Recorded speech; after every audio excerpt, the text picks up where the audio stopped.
Gracias. La idea entonces es tener una introducción inicial, ¿cierto? Y después poder tener una conversación. Me sumo a esa experiencia de los grandes clásicos porque, claro, en la universidad hemos tomado el fuerte compromiso, digamos, de buscar en las artes liberales la formación general de todos nuestros estudiantes y porque tiene un sentido eso, no es hacer una cosa de museología, sino que buscar respuestas que forman parte central de la existencia humana.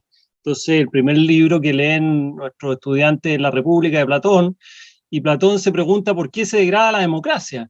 Chuta, y la pregunta no puede ser más atingente a lo que estamos viviendo hoy, ¿cierto? Y Platón alerta, claro, él no era un demócrata, digamos, no le gustaba mucho la democracia, esa es la verdad, pero él dice, bueno, la democracia cuando se degrada, aparece el paladín del pueblo, el que trae las soluciones fáciles, el que trae las soluciones para todos los problemas, y que en un principio siempre sonríe amablemente y que termina siempre convertido en un tirano. ¿Mm? Entonces, preguntas como esa o reflexiones como esa son muy centrales y muy necesarias que nos hagamos y que se hagan los propios estudiantes cuando tienen 18 años o se pregunten sobre el contrato social o se pregunten quién es la persona que debe gobernar o se pregunten si los bienes deben ser privados o deben ser públicos. Y un poco esa es la experiencia que en general tienen los colleges de artes liberales, las mejores universidades en el mundo y es parte del problema en el cual estamos inmersos, creo yo, es una formación excesivamente profesional que recibimos todos nosotros, cada uno en su ámbito, los que son abogados como abogados, los que son ingenieros como ingenieros, pero la verdad una formación excesivamente profesional que no nos permite tener una dimensión un poquito más amplia de la complejidad de los problemas. Así que en ese sentido yo te agradezco, Cristian, la introducción, la invitación y más que pasar un aviso, creo que es la importancia de un poco remitirse a las grandes preguntas que ya se han hecho otros, o sea, a diferencia de lo que ocurre con la ciencia exacta, donde, bueno, la reflexión que pueden haber tenido, no sé, por los científicos hace 200 años sobre cualquier cosa, hoy día es un poco más irrelevante de la reflexión que se tiene sobre la política hace 2500 años, ¿cierto? Sabemos que del ADN hoy día sabemos hoy más que hace 50 años y en 50 años más vamos a ver más del ADN de lo que sabemos hoy, pero no sabemos más de la democracia probablemente, no sabemos más del amor, no sabemos más, un pintor no pinta mejor que hace 50 años ni en 50 años va a pintar mejor de lo que se pinta hoy día. Esa es la diferencia de las humanidades con la ciencia. Y bueno, y dicho eso, entonces, hoy día nos convoca la realidad nacional. Eso es lo que me pidió Cristian y en ese sentido me gustaría comentar 3 o 4 cosas para que en el fondo podamos abrir una conversación.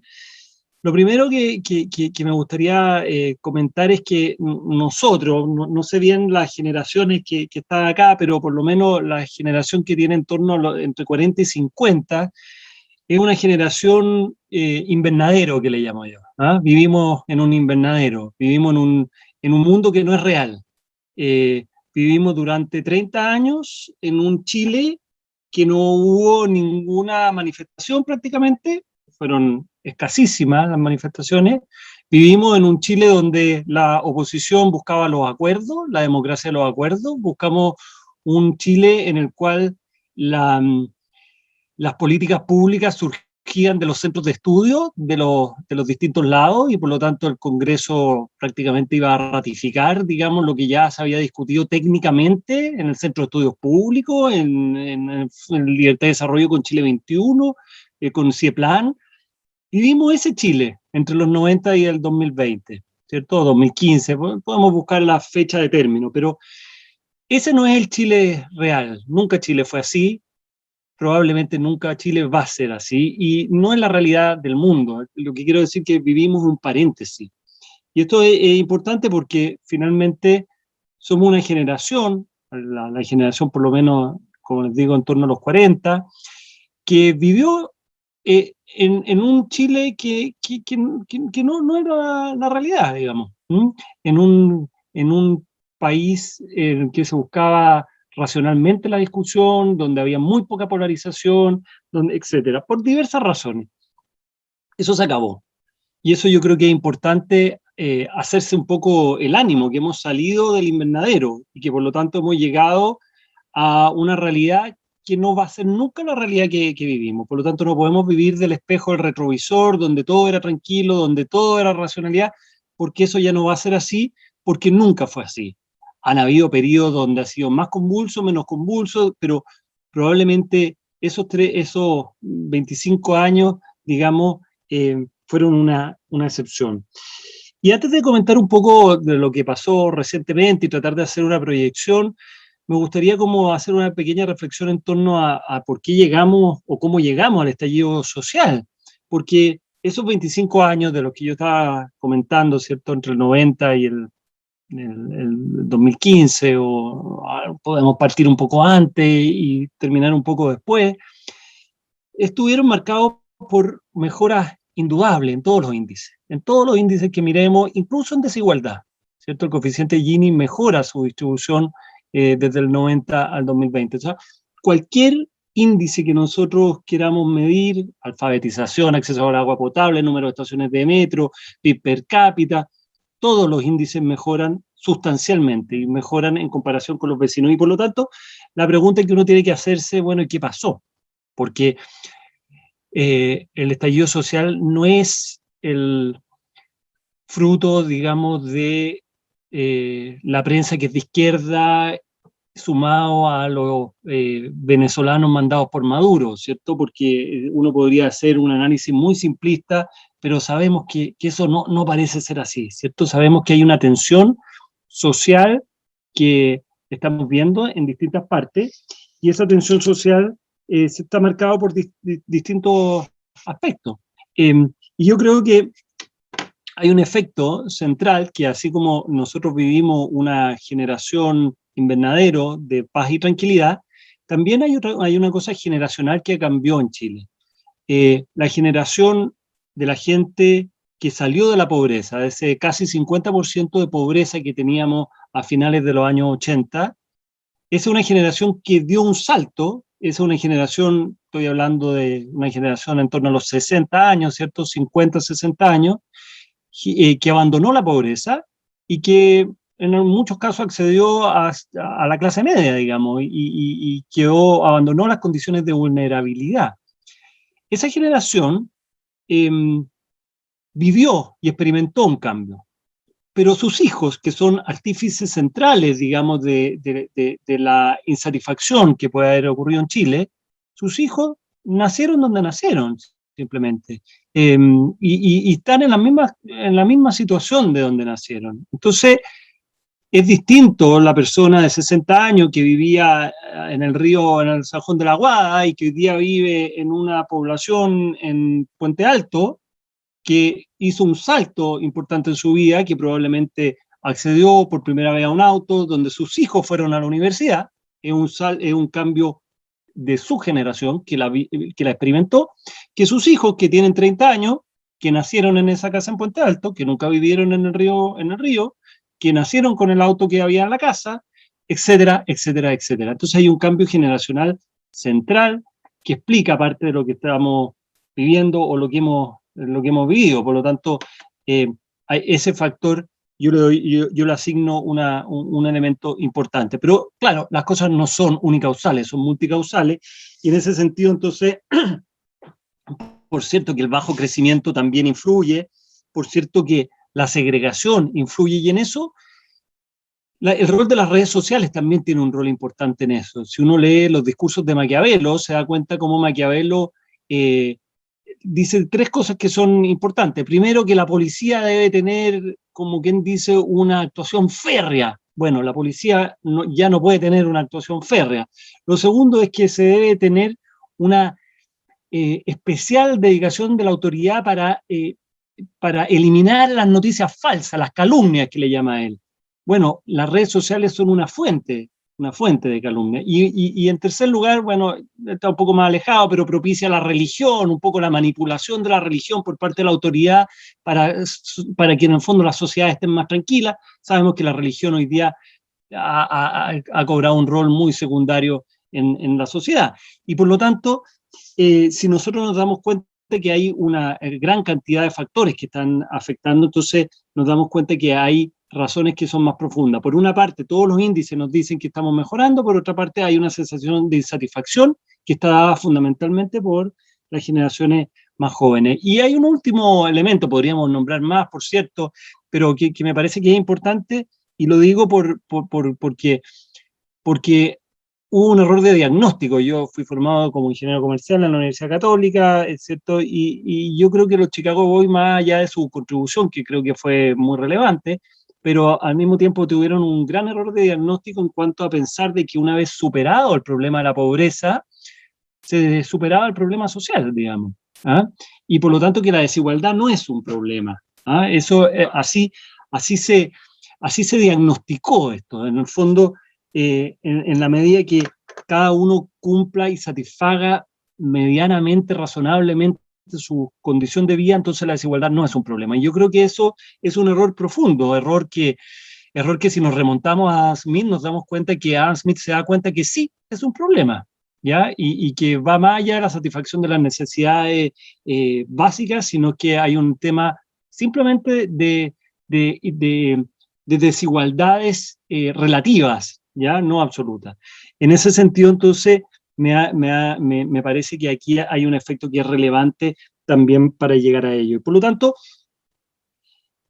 hay un conjunto de razones por la cual llegamos a lo que llegamos, y lo digo porque en el fondo esas como respuestas simplistas o pensar de que, pucha, no sé, un tal conductor en tal matinal es el responsable de todo, me parece que no tiene mucho sentido, no obstante que eso pueda ser una caja de resonancia que ayude, que como que eche aire a las brasas, pero que no es la causa central del problema. En segundo lugar, creo que la sociedad en general tienen que tener un enemigo, y normalmente tienen un enemigo, las sociedades, ya en todo tiempo, en todo lugar, en todo país, en todo momento de la historia.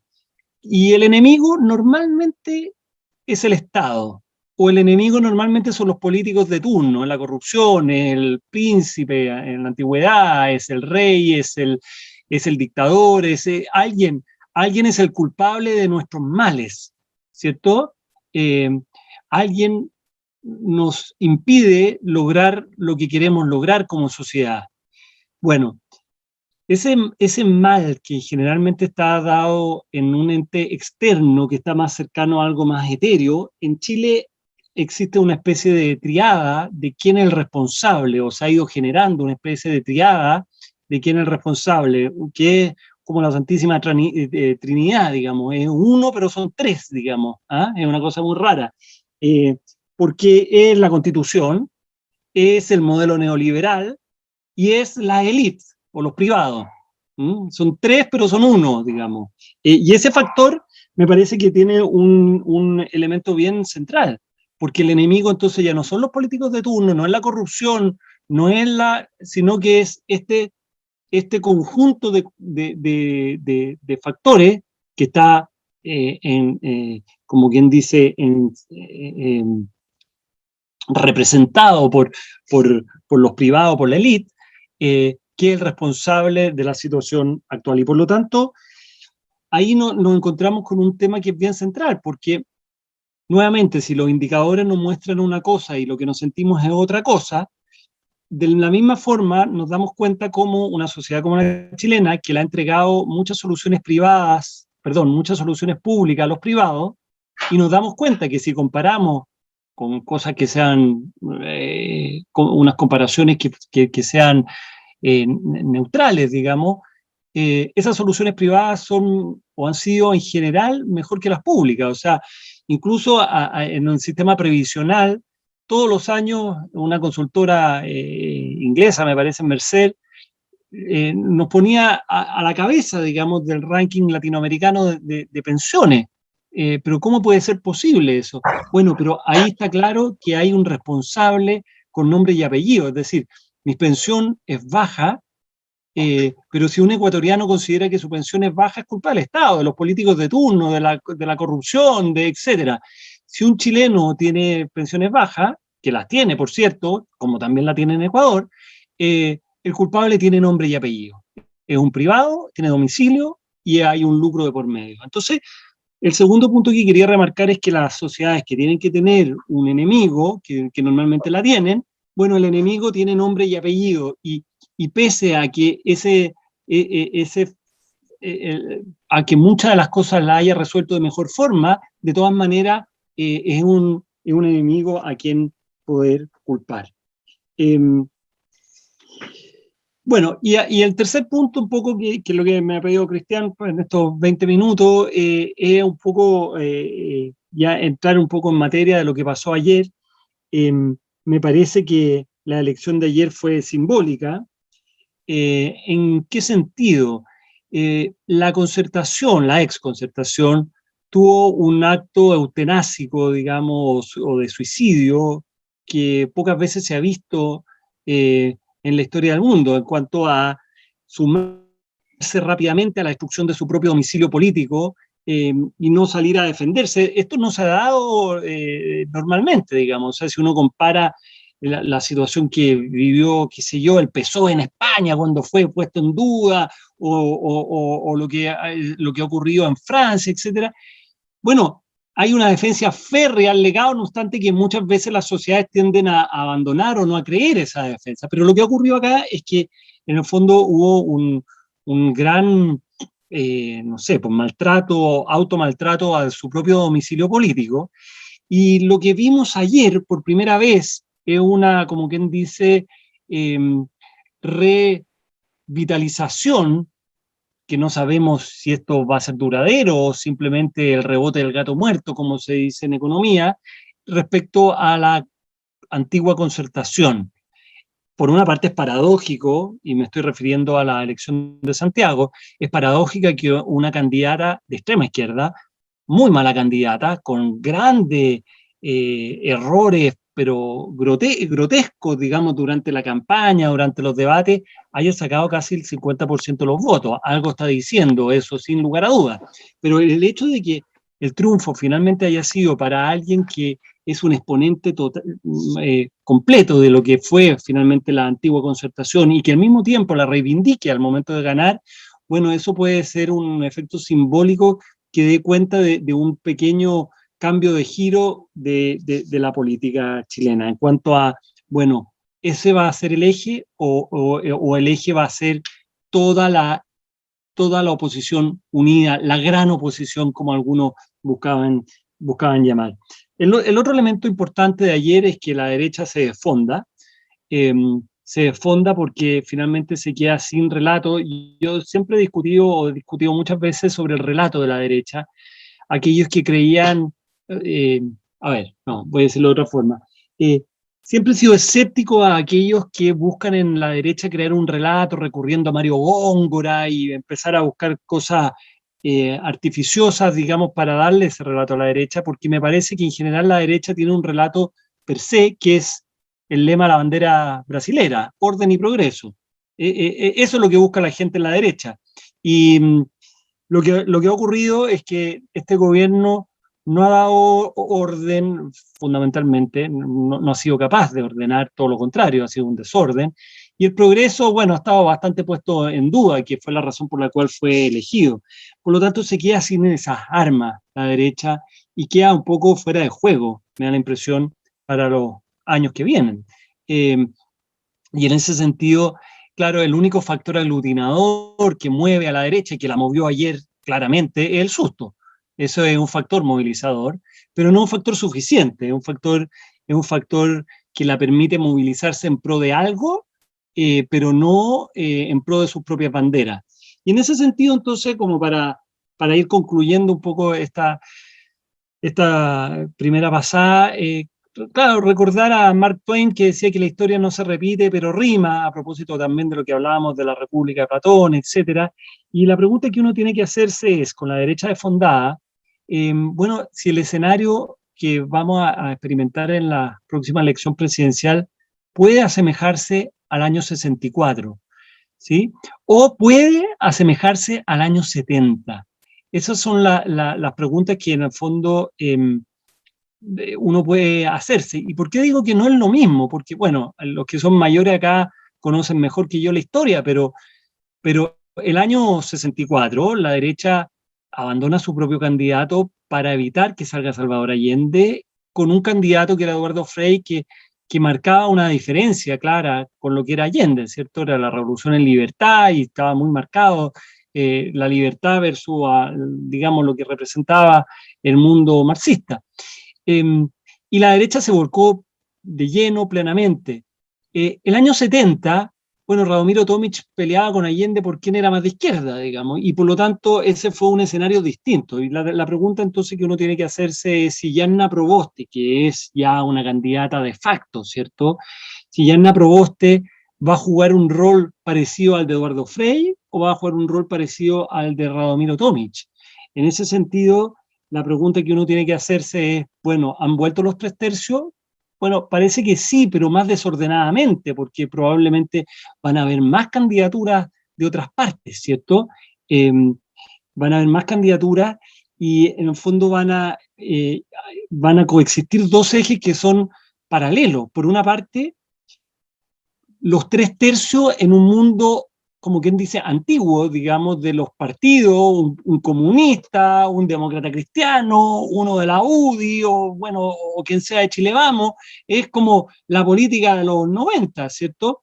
Pero al mismo tiempo, probablemente que surjan nuevas candidaturas que vayan jugando por fuera, como levantando las banderas de la antipolítica, de la lista del pueblo, de los Parisi, de los quien sea, pero que en el fondo esté más cerca del populismo, del radicalismo, del anarquismo, y por lo tanto todo eso se va a configurar para hacer un escenario que no sea tan claramente los 3/3 que vimos anteriormente. Pero sí el factor que me parece que es relevante es el rol que juega en el fondo una candidatura de centro-izquierda, como podría ser la de Yanna Proboste, y la actitud de la derecha en cuanto a decir, bueno, ¿por quién va a votar? ¿Por quién la representa mejor? ¿O por quién puede evitar el triunfo de la izquierda más radical? Creo que ahí va a haber una clave bien relevante. Así que, bueno, creo que esos son algunos de los factores claves que me interesaba compartir con ustedes y, bueno, dejo abierto, Cristian, para que podamos seguir la conversación. Gracias, Francisco, digamos. Ya, vamos a ir dando la palabra. En cambio, computadoras, así que les pido una disculpa a esto que uno le cambie sus computadoras, igual se desordena un poco. El primero, Francisco Vergara, o no, Francisco Ortuza. Si puedes hacer la pregunta en voz alta, bien breve nomás. Hola, ¿se escucha? Sí. Perfecto. Hola, Francisco. Bueno, ha dado muchos réditos electorales por parte de la izquierda más radical denostar a los grupos que serían, entre comillas, los sectores más acomodados, estigmatizándolos como representantes del rechazo, las tres comunas, personas desconectadas de la realidad, etcétera. Personas que no entienden que el nuevo Chile llegó y que es el fin del modelo neoliberal. Y ahora en su versión más reciente también este tema de que el miedo cambió de bando. Sin embargo, creo que la centro-derecha no ha tenido antídoto contra este lenguaje y estos estigmas, pero creo que con la elección de Orrego esto se quebró. Esta es mi tesis. Mi pregunta es, ¿de qué manera el triunfo de la DC en la región metropolitana puede ayudar a los sectores moderados, liberales y de centro-derecha a generar un relato más amable, acercándose al lenguaje conciliador de Orrego, que se enfrenta al discurso totalitario, tremendista y discriminador de la extrema izquierda? Esa es mi pregunta. Gracias, Francisco.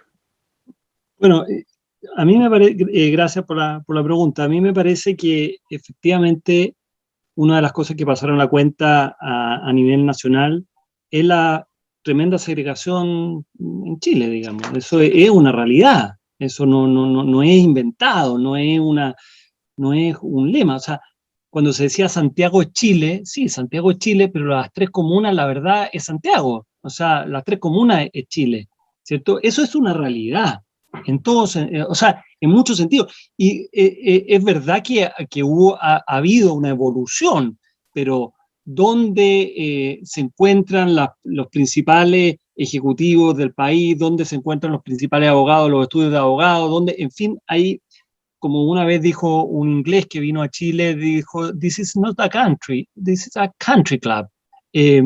Entonces, eso evidentemente pasa pasa de cierta forma la cuenta, sobre todo cuando los privados tienen un rol tan relevante, porque en el fondo se mimetiza mucho un factor con el otro. Entonces, eso hace que sea muy difícil generar un relato, porque ¿cuál es el relato, digamos, que te exculpa si tú eres indicado como el enemigo?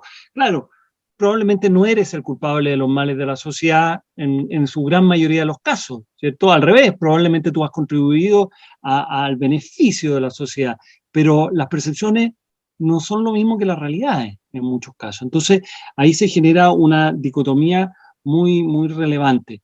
Y claro, lo que pasa con Orrego es un poco distinto, porque Claudio Orrego no representa a la derecha, ¿cierto? No representa, representa como la democracia cristiana profunda, a la antigua democracia cristiana profunda. Ahora, claro, uno puede decir que la democracia cristiana en el mundo es de centro derecha, ¿cierto? Una vez una persona de la Fundación Konrad Adenauer que me habló todo el rato en alemán, me tenían que traducir porque no entendía nada, pero de repente me dijo en castellano, democracia cristiana, centro derecha en todo el mundo, salvo en Chile, ¿ya? Y es cierto eso, es una realidad, pero también es cierto que la democracia cristiana ha estado asociada siempre a la centro izquierda en Chile, ¿no? Y no a la centro derecha. Entonces, lo que ha ocurrido con Orrego es como decir, bueno, tal vez la división que se ha generado en la sociedad es que se ha generado finalmente entre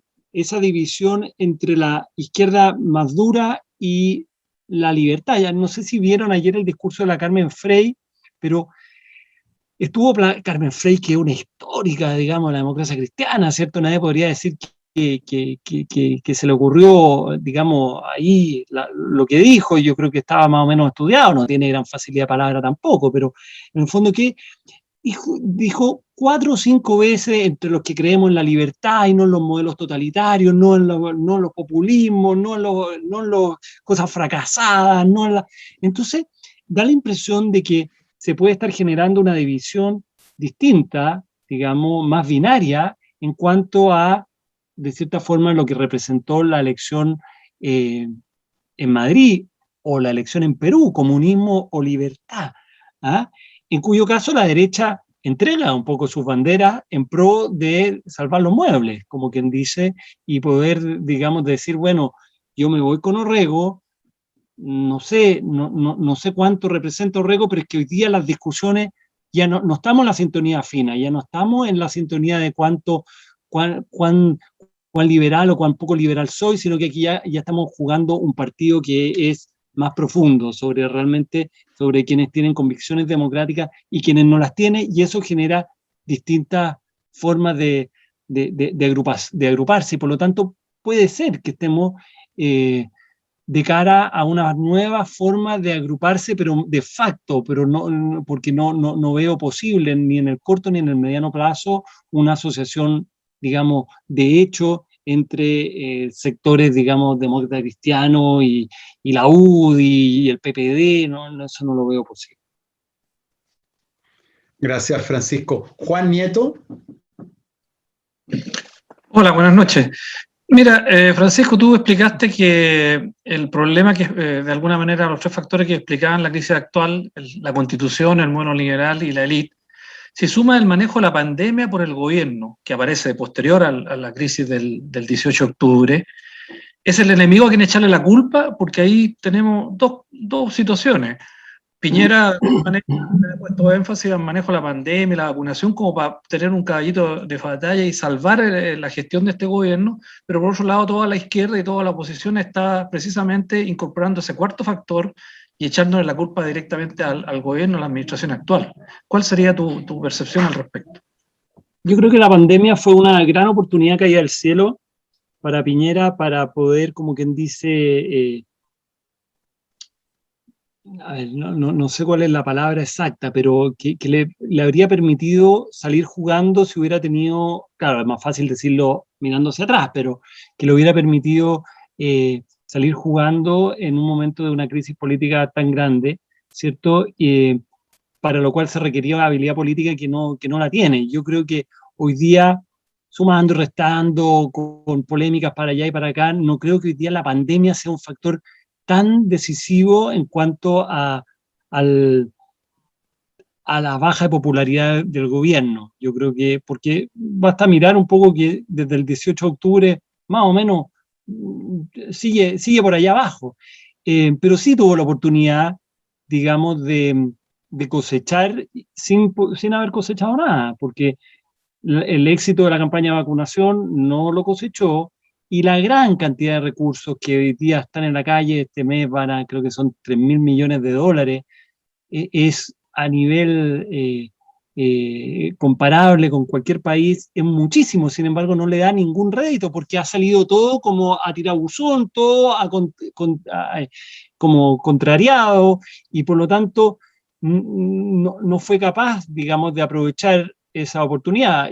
Maquiavelo decía que un buen político tiene que tener, o un príncipe, decía él, pero uno puede asociarlo a un político, ¿cierto? A un presidente, tiene que tener virtud propia y suerte.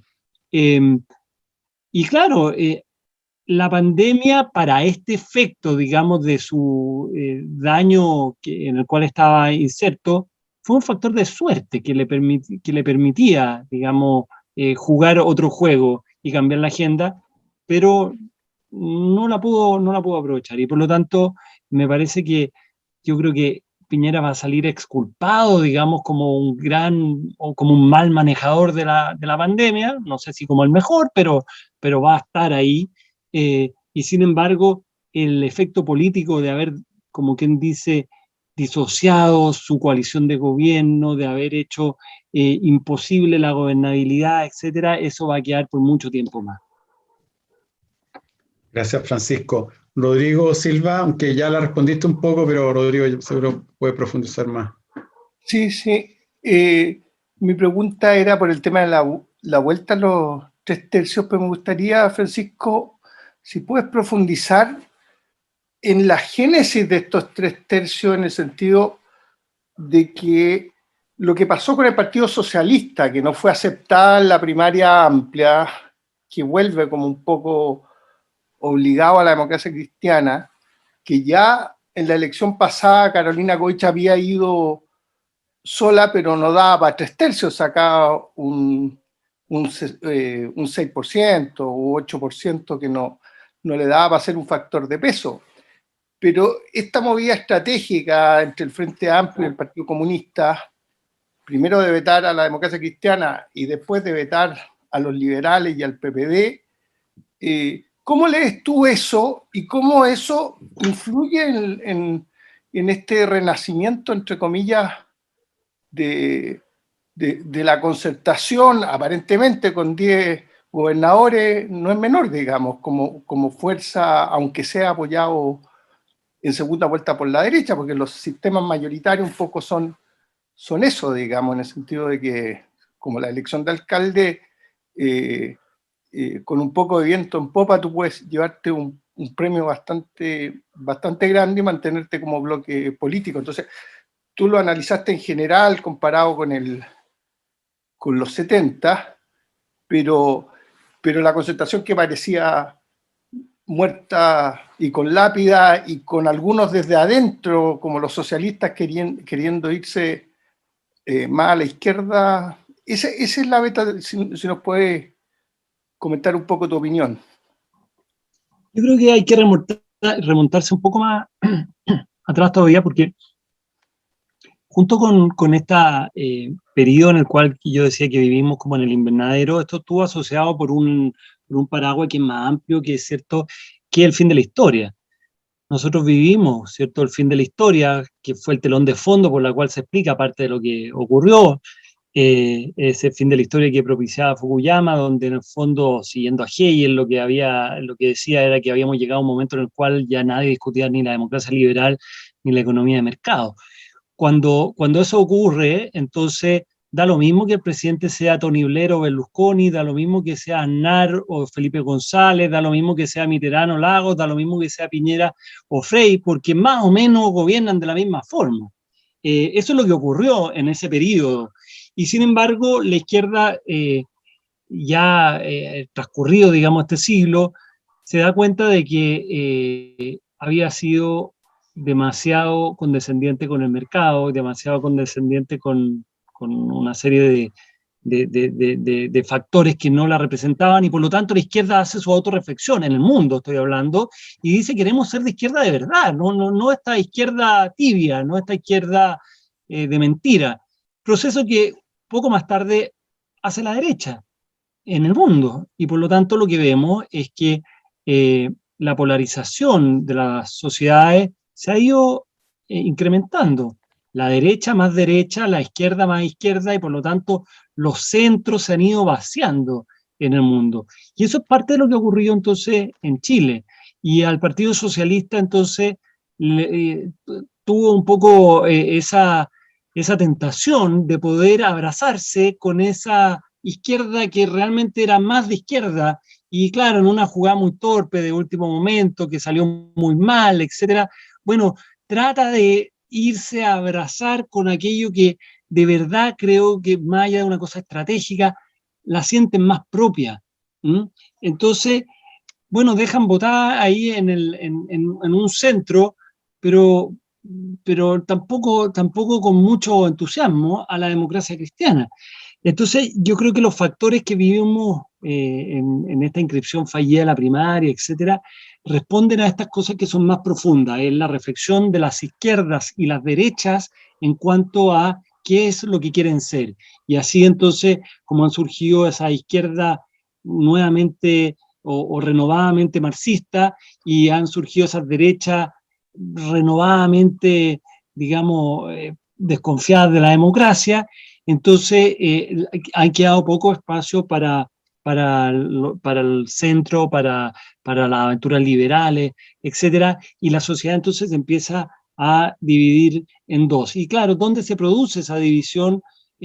Varía de sociedad en sociedad, porque hemos visto lo que está pasando en Perú, o lo que pasó en algún momento en Francia, o incluso la elección americana, que fue bastante dividida de una forma distinta a lo que había sido anteriormente. Entonces, el proceso que vivimos en Chile tiene reminiscencia a lo ocurrido o lo que está ocurriendo en otras partes del mundo, a mi juicio.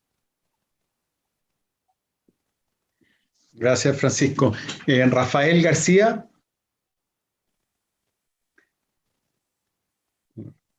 Rafael. A ver, la voy a leer, si no la pregunta es: ¿cuál es tu visión con respecto a que la sociedad está dividida entre la élite y el pueblo? Y dado eso, ¿quiénes son quienes solo le hablan y tienen un relato a la élite, como lo hace la derecha y la centro derecha, y hasta la centro izquierda? No tienen ninguna conexión con el pueblo. Si entiendo bien la pregunta. Bueno, sí, es que, claro, yo soy bien escéptico de esa fórmula rusoniana, digamos, de quién es el pueblo, o de quién representa realmente al pueblo, quién es el pueblo, o el pueblo como una entidad única, ¿cierto? Y sabemos que el pueblo es el conjunto de personas, simplemente unos son católicos, otros son evangélicos, otros son ateos, unos son del Colo-Colo, otros son de la U, unos son, en fin, vegetarianos, y otros son buenos para el asado. Entonces no existe un pueblo, salvo que uno quiera unirlo en una clave marxista, ¿cierto? De represores versus reprimidos, ¿cierto? Y no me parece que esa sea la clave de una sociedad moderna como la que vive Chile. Por lo tanto, yo creo que yo soy un poco escéptico respecto a esto del pueblo versus la élite en esos términos.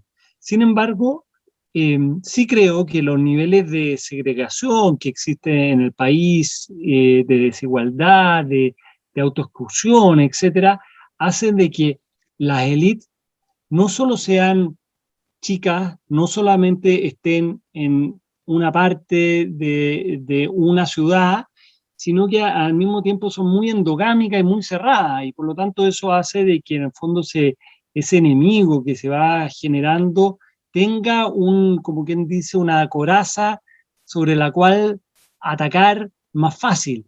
Y claro, uno puede hablar de desconexión, es desconexión, no sé cómo llamarlo, pero es cierto que esa segregación, para no usar la palabra desconexión, hace de que en el fondo haya muy poca no solo movilidad, sino que al mismo tiempo hay muy poco lugar de encuentro, que yo creo que eso ha terminado pasando la cuenta y ha sido uno de los factores que explican esto. O sea,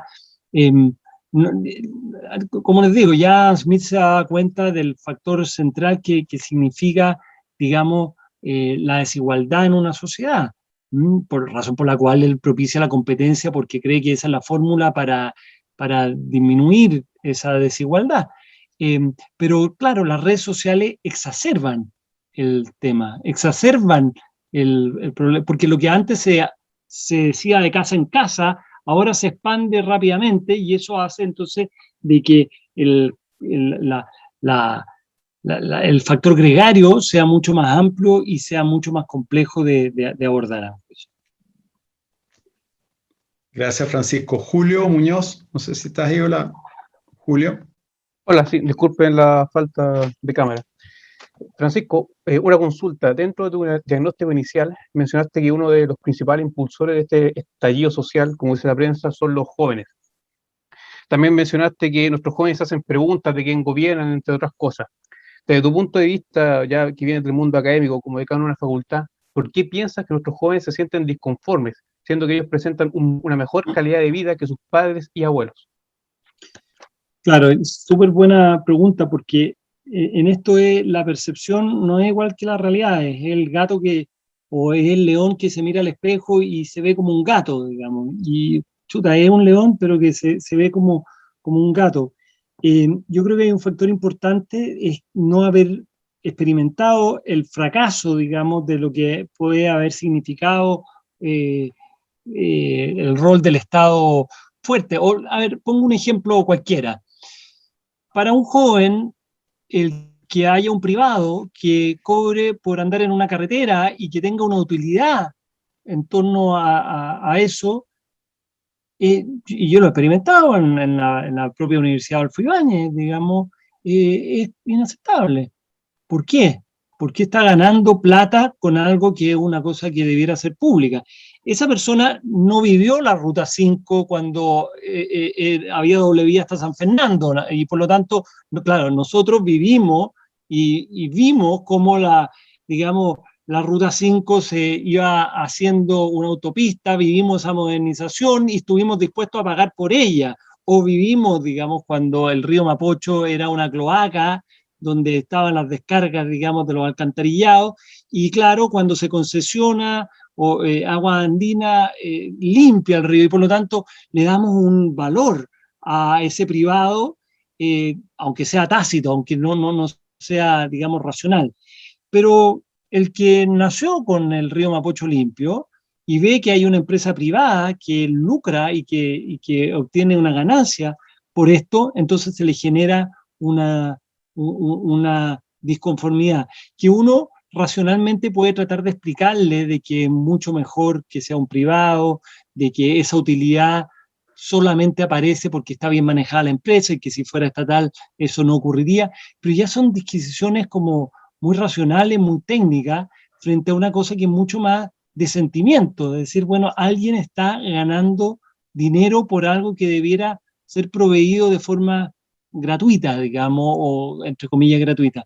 Entonces, por eso me parece que el factor generacional es importante, porque hay una generación que no vivió un cambio y por lo tanto no le da no le da una legitimidad a muchas de esas cosas que ocurren ahí. Si hagamos cuenta de una política ficción, se volvieran a estatizar las empresas de servicios públicos y funcionaran desastrosamente después de algunos años, bueno, probablemente se va a hablar en algún momento de volver a privatizarlas porque son los privados los que, bueno, entonces ahí están los ciclos un poco de la historia, que de nuevo, en ese punto la vieja pregunta que se hacen los mercantilistas sobre si tienen que existir empresas públicas o que se hace Platón con Aristóteles sobre si los bienes deben ser privados o públicos, etc. Entonces, es una historia que vuelve a la palestra. Por eso yo creo que ahí el cambio generacional es tan relevante, porque hay un cambio que vive Chile entre el 90 y el 2005 que es muy distinto al Chile del 2005 al 2020. Y entonces esta degeneración es fruto de la segunda etapa de esa modernización. Gracias, Francisco. Oye, qué buena reflexión lo que acabáis de mencionar con los ejemplos de la autopista y el río Mapocho. O sea, tratando de capturar, empatizar más y entender un poco más la mirada de los jóvenes respecto a pagar por los servicios, digamos. Pablo Lizana, tú tenías una pregunta. Sí, hola, gracias, buenas noches. Francisco, voy a leer la pregunta y solamente expandir muy poco, pero es con respecto a lo que mencionaste del año 64 en que la derecha apoyó a Frei para poder sacar a Allende de fuera en ese momento. En esta ocasión, yo he conversado con otra gente y vemos que puede pasar lo mismo, en que la derecha va a votar, o la gente de derecha va a votar por una cosa más estratégica, no por una cosa de convicción. ¿Cómo lo ves tú eso? Yo creo que va a haber mucha gente que va a decir no voy a votar, perdón, no voy a desperdiciar mi voto por un candidato, aunque sea de derecha, que puede perder igual, más que uno de centro que me puede dar confianza y puede ganar mayores votos antes que salga uno de izquierda. ¿Qué piensas tú de eso? Bueno, que yo creo que la derecha normalmente vota en contra de la izquierda, no en favor de sus propias posiciones. Eso incluso me da la impresión de que en la elección anterior, en la elección anterior cuando salió Piñera, había gente que se sentía más cómoda con José Antonio Kast en esta revisión de la izquierda que quiere ser de izquierda y la derecha que quiere ser de derecha, y sentía que, digamos, se emocionaba con José Antonio Kast. A lo mejor hay alguno presente acá, no quiero ser peyorativo, pero que sin embargo, llegado el momento, votó por Piñera, y votó por Piñera porque dijo, bueno, es que si me doy el gusto de votar por quien me representa mejor, entonces puedo afectar esto y puede terminar saliendo Guillé. Eso, hay varias gente que lo ha tratado de meter número para dar cuenta un poco de que eso pudo haber ocurrido, y da cuenta de un ejemplo de algo que ha ocurrido permanentemente, que la derecha siempre vota para evitar la izquierda. Y entonces eso también va a ocurrir en la elección de ahora. De hecho, yo les apuesto que la elección primaria que va a tener Chile Vamos, la gente se va a volcar a votar no por quien lo representa mejor, sino por quien puede ganarle a la izquierda, ¿cierto? Entonces, a lo mejor algunos dirán que Lavín con su socialdemocracia, entre comillas, otros dirán que, bueno, Sichel porque es un candidato distinto, también la fantasía siempre de la derecha con el candidato distinto, ¿cierto? Como a ver si es que pasa piola. Y bueno, y entonces es un voto estratégico nuevamente. ¿Se dan cuenta? Es diferente porque en la izquierda suele ser mucho más ideológica las elecciones, mucho más ideológica. Y entonces, respecto a lo que tú dices, a la elección final, claro, la pregunta es si la derecha hoy puede dar gobernabilidad. Piñera 1 dio gobernabilidad, le costó, tuvo algunos problemas, pero dio gobernabilidad y terminó razonablemente bien. También terminó que fue nuevamente elegido. Pero este gobierno ha tenido problemas muy serios, muy sustanciales, y por lo tanto, la pregunta que probablemente la derecha se va a hacer es, bueno, ¿puede la derecha gobernar en esta pasada, sobre todo cuando el viento viene muy en contra de la derecha, ¿cierto? Porque ellos son los responsables de esta triada, ellos no quisieron cambiar antes, ellos defendieron el modelo, entonces, pues, ¿es el momento de la derecha? Esa es una pregunta que tiene que hacerse. Y si fuera por alguna circunstancia, porque la elección es tan binaria que nos enfrentamos a esa elección de comunismo o libertad, la pregunta es, ¿tiene las armas o cuáles son las armas para darle gobernabilidad al país? Entonces, ese tipo de preguntas hacen que, bueno, para alguna gente pueda ser, como ocurrió el año 64, una alternativa. No digo que sea la conveniente, no digo que sea la positiva, y no digo que eso sea una mirada muy estratégica, pero para alguna gente necesariamente es decir, bueno, voy por el mal menor, voy por aquel que puede ofrecer más gobernabilidad, y en ese caso, hoy día, si el candidato fuera Claudio Rego a la presidencia, no lo es ni lo va a hacer, si lo fuera, le sería más fácil que con Yarna Proboste, sin lugar a dudas, por muchos motivos, por muchas razones, pero Pero la pregunta entonces es, y es la que yo me hacía antes, si entonces Yarná Proboste juega un rol como el de Frey el año 64 o como el de Tomic el año 70, en cuyo caso es distinta la propensión de la derecha para salir a votar por ella. Gracias, Francisco. Julio. Hola. Hola, Francisco.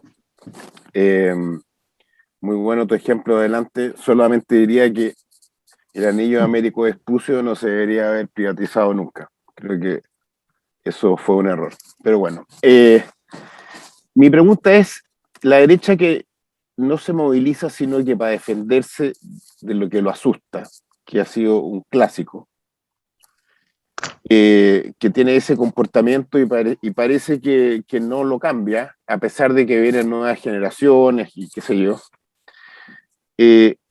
¿Por qué crees tú que tras tantos años de libertad económica y de desarrollo no se ha podido construir un relato que realmente conmueva, un relato que penetre en las almas de las personas y que existan juventudes liberales con la misma pasión con la que uno ve a la gente del Frente Amplio, a los cabros de la universidad, que tienen un relato súper claro, que tienen su nomenclatura, que tienen sus códigos, que son súper movilizados, contra esta derecha que solamente se mueve cuando siente que va a perder el piso y a pesar de que y como tú estás en una universidad y que estás como en el pensamiento, ¿por qué la derecha siempre carece de sustancia, de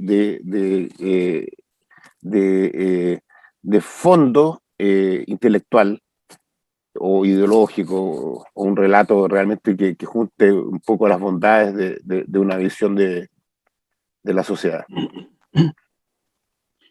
Acá se dio una paradoja, porque mucha de la gente que participó en la dictadura y que en el fondo generó una serie de políticas públicas, etcétera, siempre pensaron, y está escrito en muchas partes, de que una sociedad educada era una sociedad que se alejaba digamos, de las aventuras de la izquierda.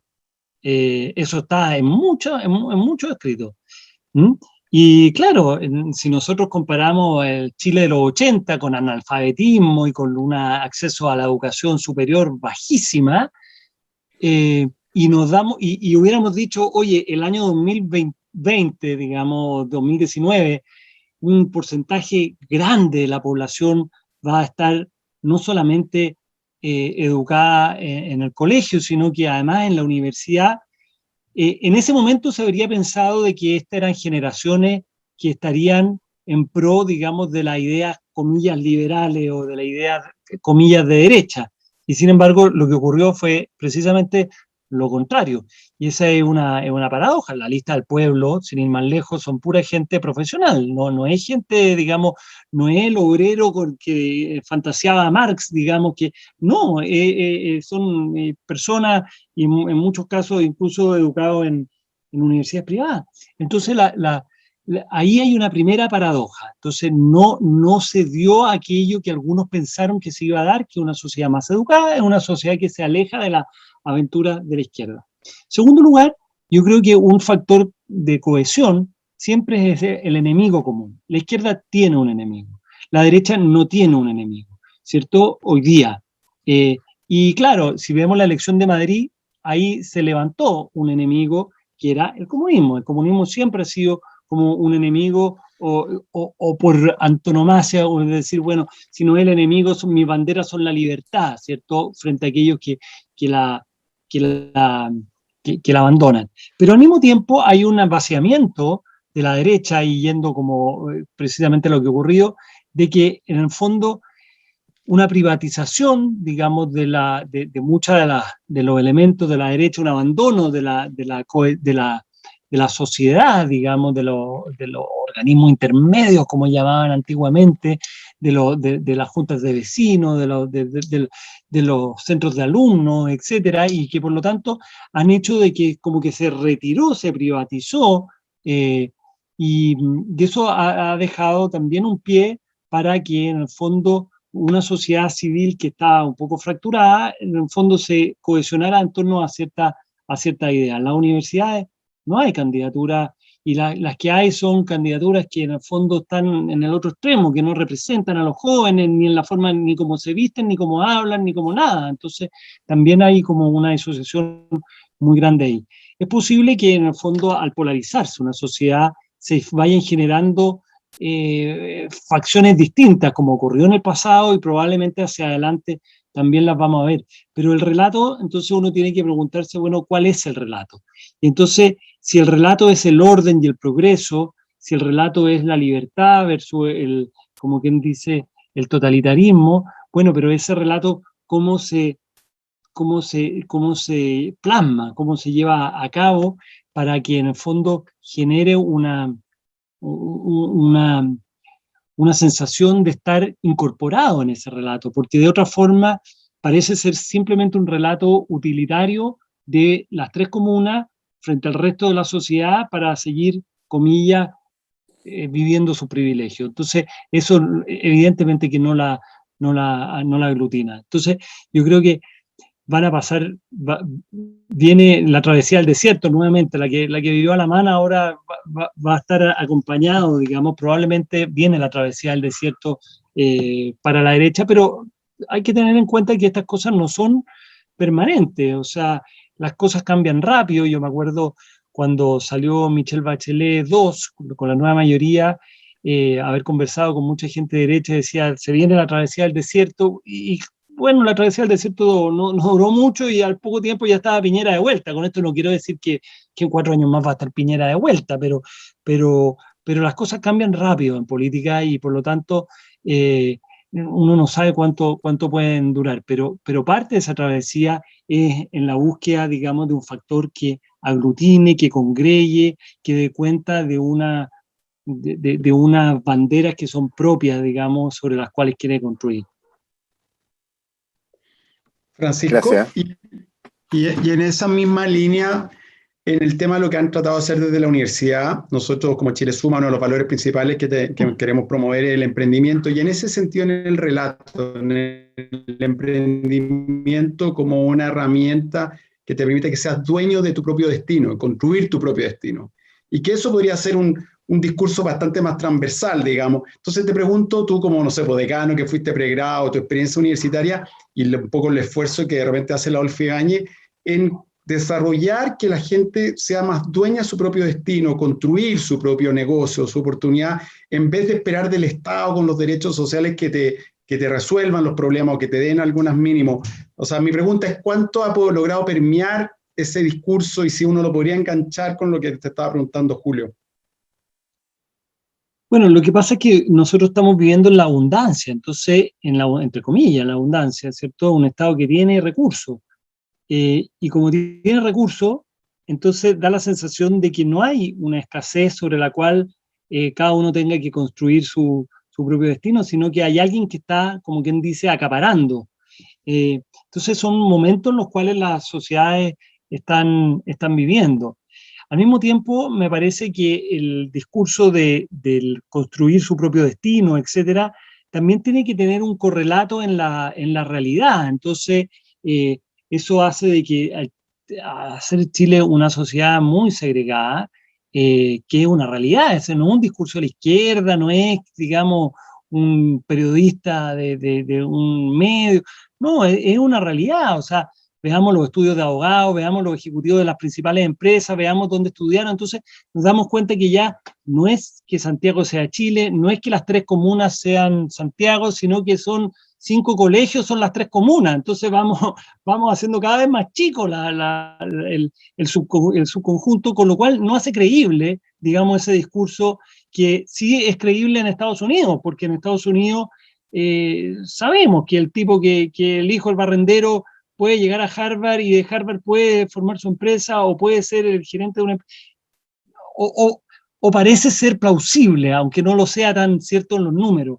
En Chile no lo es, y por lo tanto también ahí hay un efecto que no hace muy creíble ese relato. Entonces se juntan los dos factores. Primero, una sensación de abundancia, un Estado que tiene muchos recursos, y al mismo tiempo una sensación de que no es creíble ese relato. Pero claro, cuando la gente se empieza a enfrentar a restricciones de libertad, empieza a valorar su libertad. Esto es como la salud, ¿cierto? Cuando se pierde cuando uno, digamos, no sé, pues empieza a cojear en un pie, se da cuenta lo que valoraba el pie cuando funcionaba bien. Entonces, probablemente hay un efecto comparativo, dialéctico, digamos, que no se ha podido expresar, pero que en algún momento se va a tener que expresar. Gracias, Francisco. Eduardo Rodríguez. Hola Francisco, muchas gracias por estar hoy acá con Chile Suma.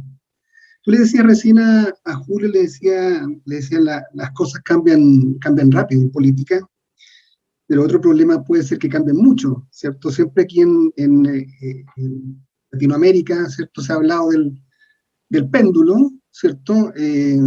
Recientemente tenemos Perú, ¿cierto? Que en la elección del 2016 eligió a PPK, un candidato de derecha, y ahora a Castillo, un marxista. En Brasil pasaron del PT, ¿cierto? A un Bolsonaro, ¿cierto? Y en otras latitudes, aparentemente, la estabilidad está dado por el centro político, por el peso del péndulo en el centro, ¿cierto? Que le da más estabilidad a los gobiernos. Quizás ese fue un poco el paréntesis que hemos tenido acá en Chile. Pero para eso hay que robustecer el fondo del centro. Yo te pregunto si tú crees que aquí se puede robustecer el centro, el espectro del centro político, ¿cierto? Cuando tenemos una centroizquierda que sistemáticamente se niega a sentarse a la mesa con los otros habitantes del centro, que es la centro derecha, ¿cierto? Incluso los que descendieron del tronco del ADC, que es el progresismo con progreso, aparentemente también tienen esa especie de tirria a sentarse con la derecha. Y yo creo que para que se robustezca el centro político, digamos, tiene que ser un espectro, digamos, bastante más amplio. ¿Qué opinas al respecto? Yo creo que los centros se han ido vaciando en general. Y por lo tanto no es una realidad solo de Chile, sino que en términos generales, lo conversábamos antes, las sociales democracias en el mundo, desde Holanda, Francia, en fin, en general en todas partes han ido cayendo. ¿Y cuáles son los grupos que han ido surgiendo con más fuerza? Las derechas más extremas, Vox en España, por ejemplo, o la izquierda menos socialdemócrata. Y por lo tanto, Chile no está ajeno a eso. Hoy día hay como una sensación de que tenemos que reivindicar las viejas banderas, reivindicar, digamos, lo que debimos ser y que no fuimos, o lo que abandonamos. Por eso es el concepto de traición que le cobran tanto a la Concertación, de traición de Ricardo Lagos como traidor. Es muy fuerte la traición en política, ¿cierto? Acuérdense que en la Divina Comedia los traidores estaban en el último círculo del infierno, porque era lo peor que uno, o sea, no había nada peor que un traidor, desde siempre ha sido lo peor, y entonces que se acuse de traición es muy grande, muy grave, y esa traición es por el abandono de las propias banderas. Entonces, ¿en qué momento se empieza a valorar la moderación? ¿Cuándo el mundo empezó a valorar la moderación? Después que quedaron embarradas muy grandes en el mundo, ¿cierto? La sociedad de no sé, pues, la Europa, digamos, después del trauma de la posguerra, valoró mucho la moderación, ¿cierto? En Chile mismo, todavía con el trauma de la dictadura y de la unidad popular, etcétera, también se valoró la moderación o se pisaron huevos, pero hoy día no hay razones para lo cual, porque de nuevo hay un tema generacional, es una sociedad sin temor. La gente que vivió los años 90 o que fue artífice de los años 90, que vivió la transición o que fue actor en la transición, tenía el trauma de la unidad popular y de la dictadura. Los europeos que vivieron, digamos, la posguerra y el trauma, bueno, pero esta es una generación que ni en Europa vivieron la posguerra, ni en Chile vivieron la dictadura, ni la unidad popular. Entonces, es una generación que no tiene el miedo que tenía la generación anterior.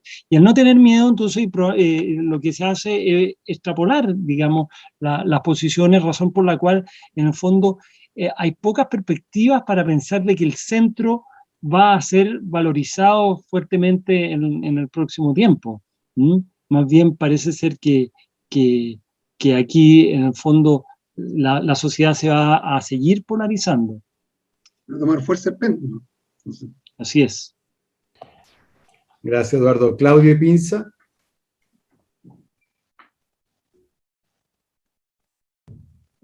Claudio. Voy a leer la pregunta. Claudio se salió, así que lee la pregunta. Dio las gracias, perfecto. pero tenía que salirse. Está bien, Francisco. Bueno, tú hablas de estallido social y no de estallido delictual. ¿Tú crees que los sucesos del 18 de octubre de delincuencia, saqueo, incendio de la propiedad privada fueron espontáneos, sobre todo por las consignas de lucha y lo se consiguió y en el acuerdo de paz? Si uno se pregunta o hace el símil con lo que ocurrió con las Torres Gemelas el 2001. ¿2001 fue el 2011? 2001. No, 2001, sí. El 2001. En Nueva York quemaron o botaron las Torres Gemelas. Y los habitantes de Manhattan, digamos, no se plegaron a salir a protestar en contra ni del gobierno, ni del alcalde, ni de nada, sino que en el fondo se sintieron absolutamente atacados. En el 18 de octubre del 2019, el equivalente a las Torres Gemelas de Santiago es el metro, ¿cierto? Motivo de orgullo, motivo de todo. Fue atacado, ¿ya? Y sin embargo, al día siguiente vimos, y yo lo experimenté y lo vi, porque además me acuerdo haber ido a CNN al día siguiente, y por lo tanto, y me fui por Apoquindo, Providencia, la Alameda, en fin, y por lo tanto pude ver cómo en todas las esquinas estaba la gente tocando cacerola. Entonces, ahí hay una paradoja. La sociedad, en vez de sentirse atacada, empatiza de cierta forma con lo que está ocurriendo. Y eso es un fenómeno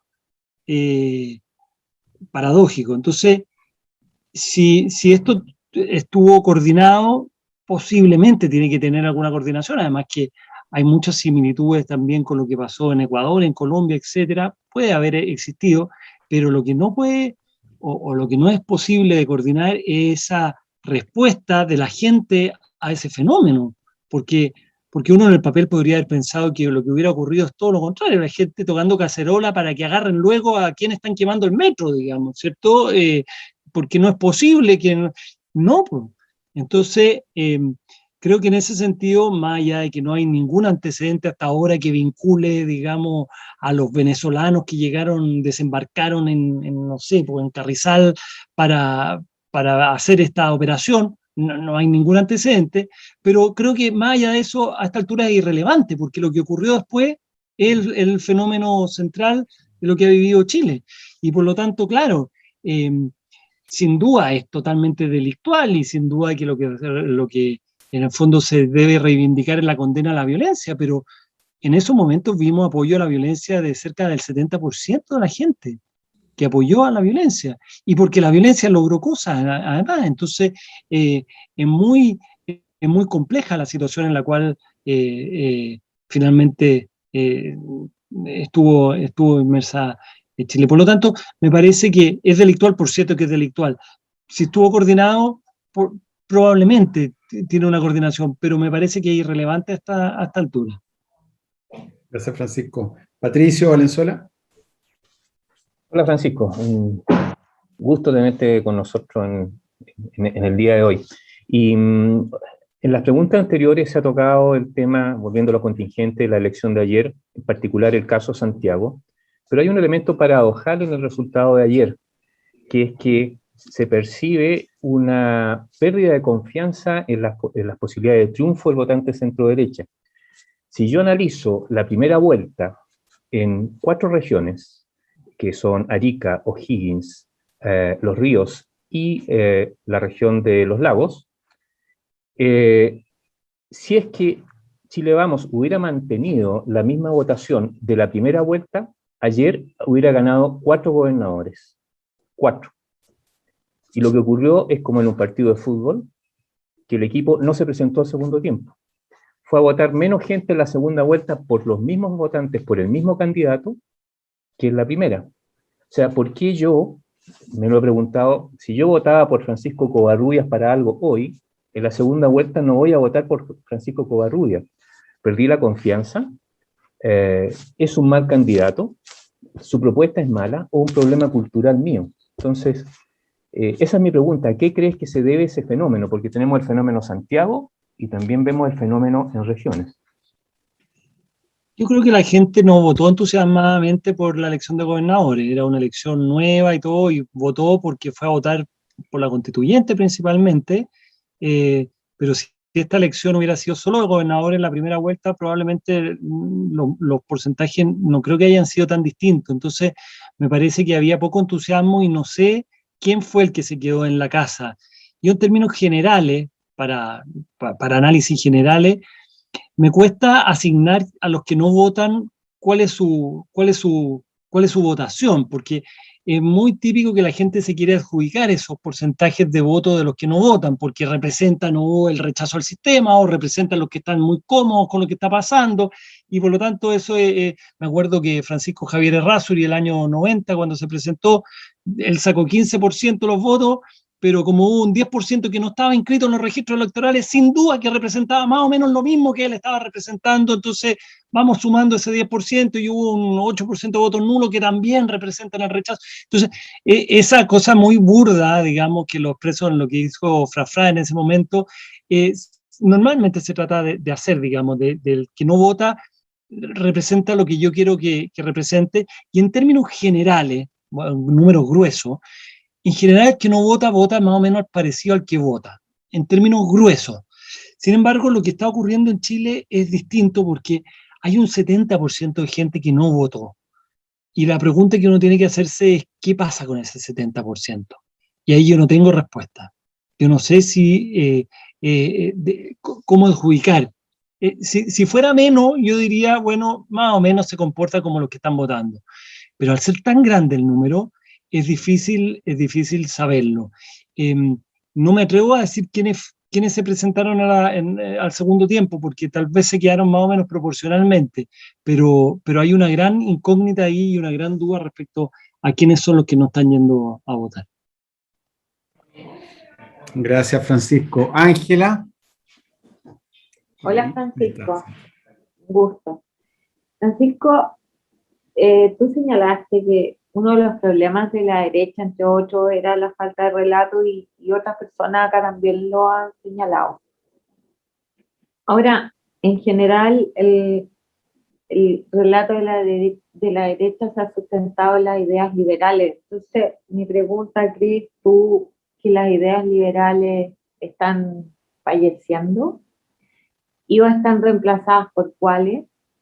Y lo otro es, si tú ves algún liderazgo en Chile de corto plazo, estoy pensando en las presidenciales, que pueda levantar algún relato y pueda movilizar a la derecha, o a la centro derecha, o al centro del país, pero con ideas más bien basadas en las ideas liberales. Bueno, aquí yo creo que la derecha chilena ha sido muy poco liberal. Esa es la realidad, ha sido extremadamente conservadora, la sitúa a la derecha de la derecha del mundo, digamos. Cuando en todo el mundo había divorcio, en Chile todavía seguían peleando porque no hubiera divorcio, y así sucesivamente, hay miles de ejemplos, con lo cual, en el fondo, es bien paradójico, incluso el único partido, digamos, comillas, liberal, que se supone que existía, que era Evópoli, el único senador del único partido más liberal, que era Evópoli, votó en contra del aborto de las tres causales del aborto. Entonces, en términos generales, yo diría que la derecha arrastra en este periodo tres pecados, entre comillas. Uno, el excesivo dogmatismo económico, y ahí es un problema de la formación. De nuevo, ahí vamos a lo mismo, y no quiero ser como tratar de pasar el aviso de lo que estamos tratando de hacer nosotros en la universidad, pero tratar de nosotros de corregir eso en cuanto a que una formación mucho más humanista, más integral, más compleja, más sofisticada, y no pensar de que el mundo se mueve solamente en costo-beneficio o en incentivos, como en el fondo la derecha, los economistas, quien sea en el fondo pensar. Entonces había un excesivo dogmatismo, un excesivo conservadurismo moral que la fue alejando del resto del país. Entonces las tres comunas, parapetadas, digamos, en el conservadurismo, contra el divorcio, contra las tres causales, contra todo lo que pareciera, pero que estaba en absoluta fuera de sintonía con lo que pasaba en el país. Y en tercer lugar, digamos, un gran temor político que no le permitió en el fondo, como quien dice, soltar un poco más o soltar a tiempo, digamos, una serie de cosas. Entonces, me parece que la derecha chilena no arrastra una tradición liberal, por la cual uno puede decir hoy día son las ideas liberales las que están, como quien dice, como quien dice, en entredicho. No, lo que está detrás más bien es el fin del ciclo conservador, probablemente. Eso por una parte. Y segundo, respecto a chuta, ¿quién puede encarnar esto? Depende mucho cómo sea la elección, porque no es impensado para nada pensar de que en una segunda vuelta entre Jadwe y Lavín gane Lavín. O sea, yo no creo que sea imposible, incluso entre Sichel y Jadwe. ¿Por qué? Porque ahí la dicotomía va a ser de nuevo lo que vimos en Madrid, lo que vimos en Perú, comunismo-libertad. Y por lo tanto es posible que la sociedad se divida de cierta forma como vimos que se dividió ayer con Orrego. Entonces, no es impensado eso. Ahora, si detrás de eso hay un liderazgo convocante o detrás de eso hay el temor de nuevo a lo que ocurre detrás. Me parece que es más esta segunda visión que la primera. Gracias, Francisco. Voy a hacer la pregunta de Iván Zamorano. Francisco, con el discurso del pueblo, el pueblo elite, Oliva obtuvo una amplia votación en las comunas más pobres de la región metropolitana. En cambio, los candidatos de derecha no tienen un contrapeso a ese discurso. No sé cuál es la pregunta, la verdad, perdón. Pero en ese caso, Cristian, yo Disculpa, creo que... ¿la puedo hacer en vivo? No te había visto, Iván, perdón. Dale tú. Mira, es lo siguiente, esta idea la hemos venido hablando con un grupo de amigos durante bastante tiempo. En el fondo, si yo me escuché varios de estos debates que hizo Oliva versus Larraín, versus Orrego Larraín, ahí hago el hincapié en los apellidos. En el fondo, si bien Claudio era un representante de la centroizquierda, tú lo miras, tiene olor a conservadurismo, tiene aspecto de conservadurismo, no sé, creo que hasta estudió en el Colegio Oro Divino. Entonces, si tú miras el resultado que hubo en las comunas más populares urbanas de la región metropolitana, Oliva prácticamente arrasó, 60 y tanto, 70 y tanto, y Claudio Orrego nada, o sea, menos del 10, 17.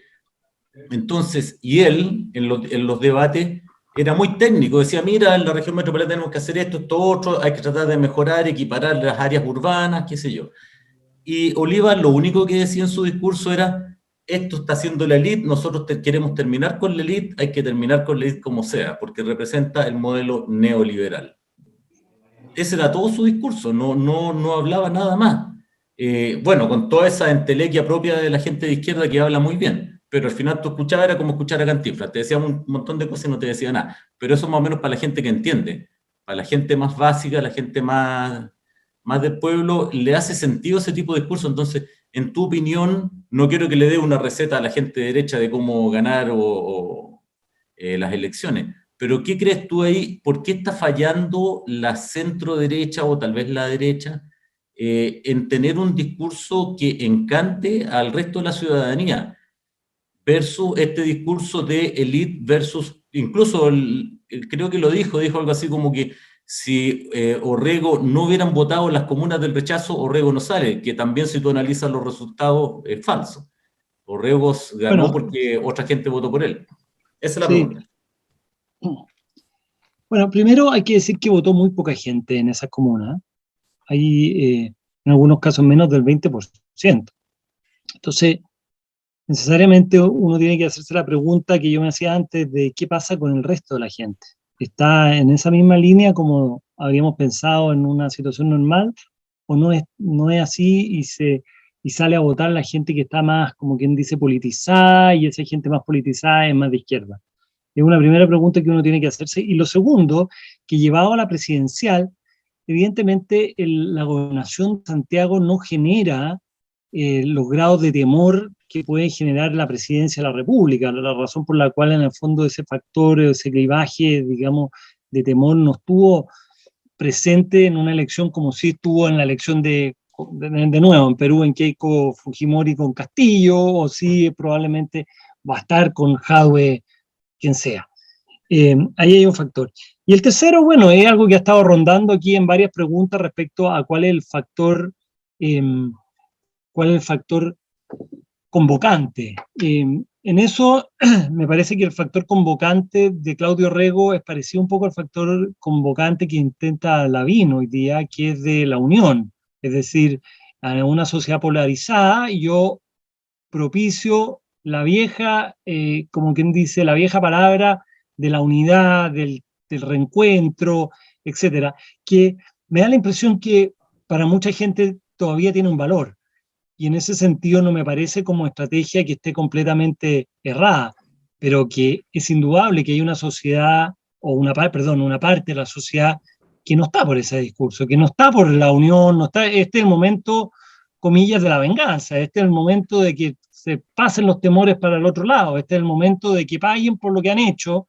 Hay una parte de la sociedad que puede estar muy radicalizada o de cierta forma radicalizada, o que ve con cierta simpatía a eso, y por lo tanto, finalmente, eso probablemente va a decidir la elección, entre los que están por una vía o está por la otra vía. Pero si se dan cuenta que el discurso de Orrego, o al que propicia Lavín, no es el discurso de que nosotros contra ellos, sino que nosotros que los queremos a todos. Es decir, es como el boxeador que se abraza del otro y no sale a pegar. Y vamos a ver finalmente quién gana por puntos esa pelea, digamos. ¿Mm? Gracias, Francisco. Carlos Caller. Sí, Francisco, una consulta que puede parecer un tema muy simple, pero ¿no crees que existe una desvalorización absoluta de la democracia en este último tiempo y en las nuevas generaciones? Te pongo ejemplos concretos. O sea, para mí el 18 de octubre se llegó a una fecha en la cual no valía ahí, o sea, se estaba jugando todo porque ganaran unas ciertas ideas, sin importar si seguíamos o no seguíamos en democracia. O sea, era un momento culmine y que podríamos haber perdido la democracia perfectamente. Y pareciera ser que a mucha gente joven, incluso, no le importaba mucho eso.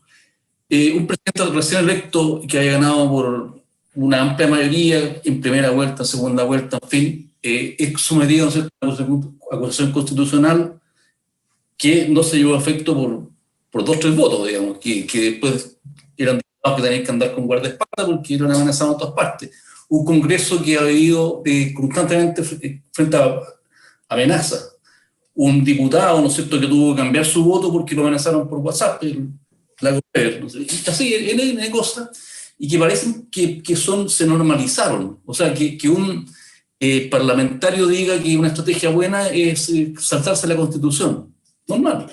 Que un gallo que es recién elegido, ¿no es cierto?, para participar, para lograr acuerdo en una asamblea constituyente, empieza a poner condiciones, que yo voy a llegar a acuerdo, si yo llego a acuerdo, yo con este no pongo de acuerdo, no, o sea, ya está pagado, tiene un plazo, tiene que hacer una pega que es justamente construir democracia, y se manda esos discursos. Gente como Stingo, por ejemplo, que no es un caso aislado, que salga y diga un discurso aquí, vamos a poner de acuerdo con lo que nosotros queramos, bla, bla, bla, pero que tienen arrastre. Entonces me da la impresión que aquí lo que hay que rescatar, más que liberalismo, más que socialdemocracia, indudablemente más que conservadurismo, lo que tú quieras, es primero una valorización de la democracia. Yo creo que la centro-derecha en su relato tiene que poner el acento firme en eso. O sea, que aquí está en juego la democracia y defendiendo la democracia nos ponemos de acuerdo con muchas otras opciones. Pero en realidad lo que aquí se ha dañado sistemáticamente, dañando instituciones, por el conflicto a un poder del Estado con otro, en fin, lo que se está dañando sistemáticamente es la democracia y creo que sale muy claramente en defensa de eso. Gracias, Carlos. Yo creo que ese va a ser un factor central en la próxima discusión presidencial, digamos. Se va a tratar de llevar a esa línea. Pero ahí se ha escrito harto sobre el uso de la palabra democracia, porque fíjense que no es una palabra degradada. Todo, hasta el peor tirano, se considera demócrata, ¿cierto? no es una palabra que esté, no es como una palabra neoliberal, decirle a alguien demócrata, todo lo contrario, los regímenes comunistas, yo le aseguro que Kim Jong-un se declara demócrata, él, es otra democracia la que entiende él, pero Maduro habla de la democracia venezolana, entonces es bien paradójico porque la palabra democracia no se ha degradado, pero las democracias se han ido degradando, y se han degradado desde Estados Unidos hacia abajo, ¿cierto? Lo que vimos, el experimento de Trump, digamos, degradó esa democracia, no al nivel de otras, pero lo que vemos en Turquía, lo que hemos visto en Rusia, en fin, en todos lados. Entonces, la palabra se mantiene y se va degradando por abajo con otras, que es un eufemismo, otras concepciones de democracia. Y ahí entonces finalmente nuevamente el cambio generacional, porque aquellos que vivieron asustados de la cortina de hierro, donde no existía la democracia, etcétera, son las generaciones nuestras, pero no aquellos que no experimentaron el fracaso, digamos, de esa ausencia de democracia, y por lo tanto su valor ha ido perdiendo fuerza en la medida que nos vamos alejando de esa experiencia traumática. No obstante eso, yo creo que va a ser una parte central de la discusión de lo que viene ahora, y a mí me llamó la atención, como les decía al principio, ese discurso de la Carmen Frey, bien mal hilado, bien mal dicho, bien poco claro, pero donde repitió varias veces modelos fracasados, totalitarismo, populismo, frente a quienes creemos en la democracia. O sea, yo creo que ayer se inauguró ya un poco ese clivaje en la discusión que probablemente se va a incrementar en las próximas semanas. Bueno, queremos agradecerte, Francisco, la invitación de Chilesuma, agradecer a Rafael ahí, por supuesto, por el contacto, y decirte muy interesante, la verdad que la conversación, agradecer a todos los miembros que participaron de esta reunión, decirles que en Chilesuma vamos a seguir teniendo invitados, tenemos en forma extraordinaria este miércoles, digo extraordinaria porque siempre nos juntamos los días lunes, vamos a tener a Pablo Longueira a las 7:30 de la tarde también, para tener un análisis también alternativo. Y nada, pues gracias a todos nuevamente, gracias Francisco, muy interesante, sobre todo la cercanía con el mundo de los jóvenes universitarios, que sin duda se hace cada vez más relevante entenderlos mejor y ver cómo encauzar esa energía de esos jóvenes en cuidar la democracia, digamos. Así que muchas gracias a todos. Cristian, ¿se fue Francisco? No. No, está ahí, Ángela. Tengo una última pregunta. Sí. Corta, Ángela, para cerrar. Bien corta. Francisco, tú que estás cerca de los medios de comunicación, ¿cómo definirías el rol del periodismo hoy día en Chile? Yo diría que es difícil, porque al mismo periodista que lo tratan de comunista, lo tratan de facho el mismo día. Entonces, quienes para ustedes son de izquierda, para digamos, la lista del pueblo son fachos.